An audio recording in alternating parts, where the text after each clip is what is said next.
নমস্কাৰ, আসসালামু আলাইকুম। মই ফাৰহান আপোনালোকক মোৰ চেনেলটোলৈ স্বাগতম জনাইছোঁ। দীপাৱলী হৈ আছে, কালিৰ পৰা দীপাৱলী আৰম্ভ হৈছে। এইবাৰ দীপাৱলীত বহুত বেছি জাকজমকতা নকৰিবলৈ অসমৰ ৰাইজে আহ্বান জনাইছিল। জুবিন ফেন ক্লাবে আহ্বান জনাইছিল যাতে এইবাৰ দীপাৱলীটো অকল পোহৰৰ উৎসৱ হৈ ৰওক, যাতে বহুত বেছি মানুহে ফূৰ্তি স্বাভাৱিকতে, যিহেতু সকলো দুখত আছে প্ৰাণৰ শিল্পী জুবিন দাক হেৰুৱাই, গতিকে জুবিন ফেন ক্লাবেও আহ্বান জনাইছিল আৰু বিভিন্ন দল সংগঠন, জাতীয় সংগঠনেও ৰাইজৰ প্ৰতি আহ্বান জনাইছিল যাতে এইবাৰ যাতে ফটকা নুফুটাই, আতচবাজি নুফুটাই, যিহেতু অসমত এটা দুখৰ পৰিৱেশ। কালি যিহেতু জুবিন দাৰ মৃত্যুৰ পৰহি যিহেতু এমাহ সম্পূৰ্ণ হৈছে, গতিকে এইবাৰ এটা বছৰৰ বাবে যদি বোমা নুফুটাই, আতচবাজি নুফুটাই, সকলোৱে যদি কেৱল চাকি বা লাইটেৰে দেৱালী উদযাপন কৰে তেন্তে সকলোৱে সেইটোৱে বিচাৰিছিল। কিন্তু অতি দুখৰ কথা যে কালি ছ'চিয়েল মিডিয়াৰ পৰা জানিব পাৰিছোঁ যে গুৱাহাটীত বহুত বেছি ফটকা ফুটিছে, আতচবাজি ফুটিছে। আমাৰ যোৰহাটতো, মোৰ ঘৰ যোৰহাটতো একাংশ মানুহে বোমা ফুটাইছে, আতচবাজি ফুটাই ফূৰ্তি কৰিছে। গতিকে এই পৰিৱেশটো কিয় হ'বলৈ পালে? যেতিয়া ৰাজ্যৰ মুখ্যমন্ত্ৰীয়ে ফটকা ফুটাবলৈ আহ্বান জনায়, তেওঁ যেতিয়া কয় যে মই আনে নুফুটালেও মই নিজে ফটকা কিনি ফুটাম, তেতিয়া সাধাৰণ মানুহৰ কথা আৰু কি কোৱা যায়? ৰাজ্যৰ মুৰব্বী যিজন সাংবিধানিক পদত আছে, তেওঁৱে যেতিয়া ফটকা ফুটাবলৈ উচতনি দিয়ে, তেতিয়া আৰু সাধাৰণ মানুহৰ আহ্বান বা জাতীয় সংগঠন জুবিন ফেন ক্লাবৰ আহ্বানৰ প্ৰতি মানুহে ক'ত গুৰুত্ব দিব?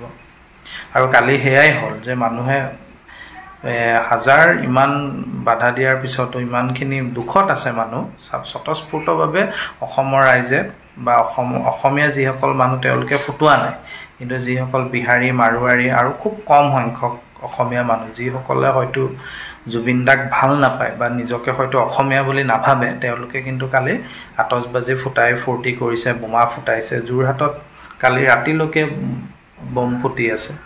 গতিকে অতি দুখৰ কথা এইটো। গোটেই ৰাজ্যখন শোকত ম্ৰিয়মান হৈ আছে, সকলোৱে জুবিন দাৰ ন্যায় বিচাৰি আছে, ন্যায়ৰ দাবী জনাইছে।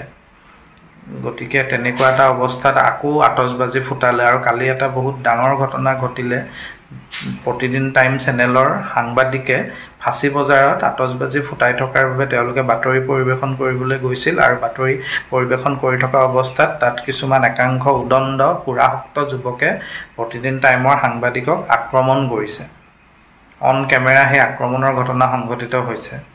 গতিকে এইটো অতি দুখৰ কথা যে ফাঁচী বজাৰত কোন থাকে আমি সকলোৱে জানো, যে মাৰোৱাৰী যিসকল বণিক আছে, ব্যৱসায়, খুব ধনী তেওঁলোক থাকে, আৰু তেওঁলোকৰ কাৰণে জুবিন দা একোৱেই নহয়। যদি তেওঁলোকে জুবিন দাৰ প্ৰতি শ্ৰদ্ধা থাকিলেহেঁতেন, তেতিয়া কেতিয়াও ফাঁচী বজাৰত কালি আতচবাজি নুফুটালেহেঁতেন, বোমা নুফুটিলেহেঁতেন। গতিকে এইটো খুব দুখৰ কথা। আমাৰ বাবে, জাতিটোৰ বাবে দুৰ্ভাগ্য যে একাংশ অসমীয়া মানুহেও হয়তো তেওঁলোকে নিজক অসমীয়া বুলি নাভাবে, নহ'লে তেওঁলোকে জুবিন দাক ভাল নাপায়, সেয়ে তেওঁলোকে বোমা ফুটাই কালি ফূৰ্তি কৰিব পাৰিলে। আৰু মুখ্যমন্ত্ৰীয়ে যেতিয়া আমাৰ এনেকুৱা, তেতিয়া আৰু বাকীসকলৰ কথানো কি ক'ম? গতিকে অতি দুখৰ কথা। মুখ্যমন্ত্ৰীক মই গৰিহণা দিছোঁ, ধিক্কাৰ জনাইছোঁ যে তেওঁ ইমান এটা দুখৰ সময়ত নিজে ফটকা কিনি ফুটাম বুলি ৰাইজক উচতনি দিছে। এইটো অতি লাজৰ কথা। মুখ্যমন্ত্ৰীৰ ভাষা এনেকুৱা হ'ব নালাগে। প্ৰাণৰ শিল্পীগৰাকীৰ ন্যায় বিচাৰি সকলোৱে প্ৰতিবাদ কৰিছে, কান্দিছে, তাৰপিছত তেখেতে ন্যায় দিয়াৰ কথা নকৈ তেওঁ ফটকা ফুটোৱাৰ কথা কৈছে। ফটকা ফুটোৱাৰ কথা কৈ তেওঁ সেই ফাঁচী বজাৰৰ মাৰোৱাৰী ব্যৱসায়ীকেইটাক উৎসাহ জনাইছে যাতে সিহঁতৰ লোকচান নহয়, তাতহে তেওঁৰ চকু। গতিকে অতি দুখৰ কথা। গতিকে এইখিনি কথাই ক'লোঁ। ভাল লগা নাই। বোমা হয়তো আজিও চাগে বম ফুটাব ৰাইজে, ফুটাওক। যাৰ আৱেগ নাই, ভালপোৱা নাই, জুবিন দাৰ প্ৰতি মৰম নাই, তেওঁলোকেতো এই কামবোৰ কৰিবই। যিসকল প্ৰকৃতাৰ্থত অসমীয়া, তেওঁলোকে কেতিয়াও আতচবাজি এইবাৰ ফুটোৱা নাই আৰু নুফুটাই। বিশেষ একো ক'বলগীয়া নাই। ভিডিঅ'টো ইমানতে সামৰিছোঁ। পুনৰ নতুন এটা ভিডিঅ'ৰ সৈতে লগ পাম। আজিলৈ বিদায় লৈছোঁ। ধন্যবাদ।